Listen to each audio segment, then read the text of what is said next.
arra meesejii takkis ergaa gabaabduu yaadachiisa gabaabduu waan daqiiqaa 4 daqiiqaa 5 dhaggeeffachuu leeroon dhabsiifne saniin qopheeffadhee rabbiin subhaanahu wa ta'aalaa nama dura an itti fayyadamee warri dhaga'ulee itti fayyadamee kan bu'aa irraa buufatellee irraa sheer godha akka nama biraallee bu'aa irraa buufatu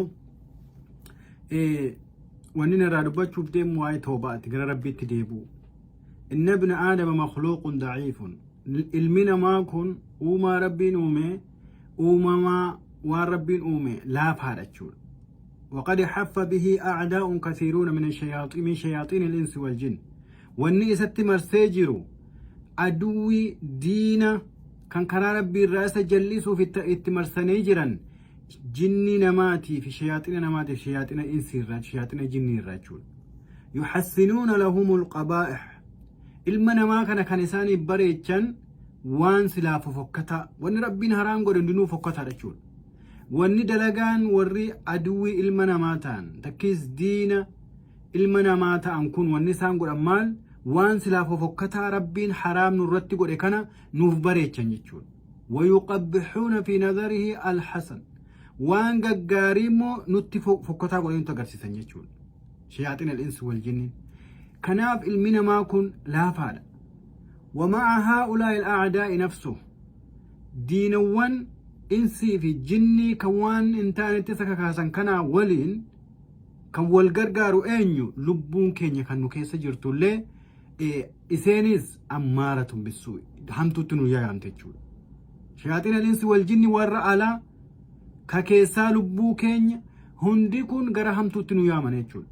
tad'uuhu ilaa tanaawuli shahawaati muharrama gara fedhinnaa ofii guuttachuu fedhinnaa ofii kara haraamteen fedhinnaa dubartii ta'uu fedhinnaa dhiiraa ta'uu fedhinnaa maallaqa argachuudha ta'uu fedhumnaa waanuma fedhee waa ta'u kara haraamaatiin karaa rabbiin dhorgeen akka nu fedhinnaa keenya kana guuttannu nu yaamtachuu lubbuun keenyas shayaaxiin al-insi wal jinni waliin fahuwa mu'arradun lil khatar min kulli jaanib yeroo akkasitti ilaaltu gara hundaanuu khatar waan hamaadhaaf waan nu yaamachuu hundinuu لكن مع هذا كله قد جعل الله له حسنا قالوا كانوا مهون داولين ربي سبحانه وتعالى أرجما سارة قال لا فينا سارة دلان وقل اتشول دلا جبا إذا أوى إليه رجعت هذه الأعداء كلها خاسئة مدحورة يونا من قرى دلا سنات تديس دلا ربي نو في جاركنا من ربي نو في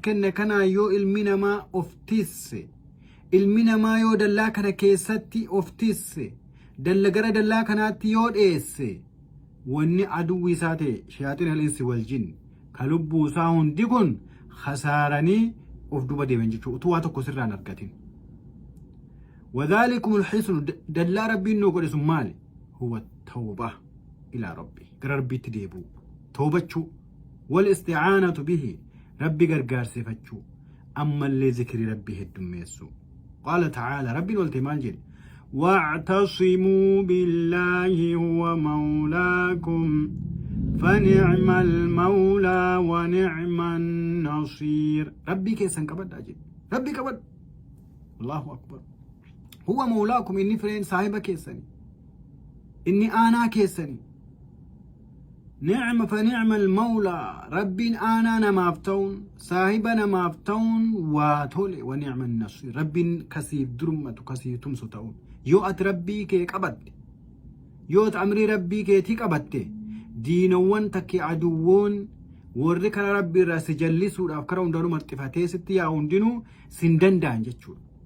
falli tokkittiin maali rabbi ofii qabachuu rabbi ofii yeroo qabattu kana keessatti misteeka ni goota ni dogongorta ni mucucaatta yoo mucucaattee shayaaxiin al-insi wal jinniin akkuma ati mucucaattee kuftee achumaan keessa kuttu sirraa barbaadan jechuudha.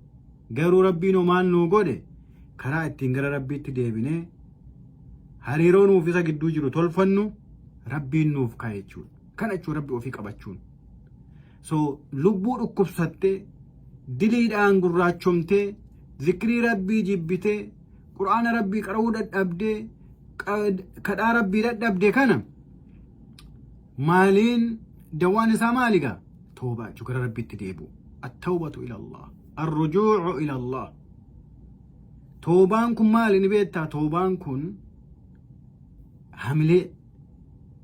Toobaan kun ulaa hamilee jechuudha. Rabbiin ulaa hamilee ittiin argannu nuuf kenne jechuudha. Ammallee toobaan kun ulaa banaa, ulaa hin cufamne hanga gaafa guyyaan gee cufamuutti ulaa banaa hin cufamne jechuudha. Nama hundaa'uu kan bana. Kanaaf obboleeyyan kiyyaa haa toobbannu.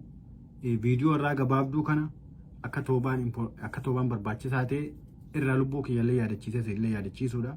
Akka nutiin kun gama hundaanuu marfamnee jirru aduwwiidhaan. Garuu falli tokkittiin maali? Gara Rabbii deebuu, Rabbi qabatanii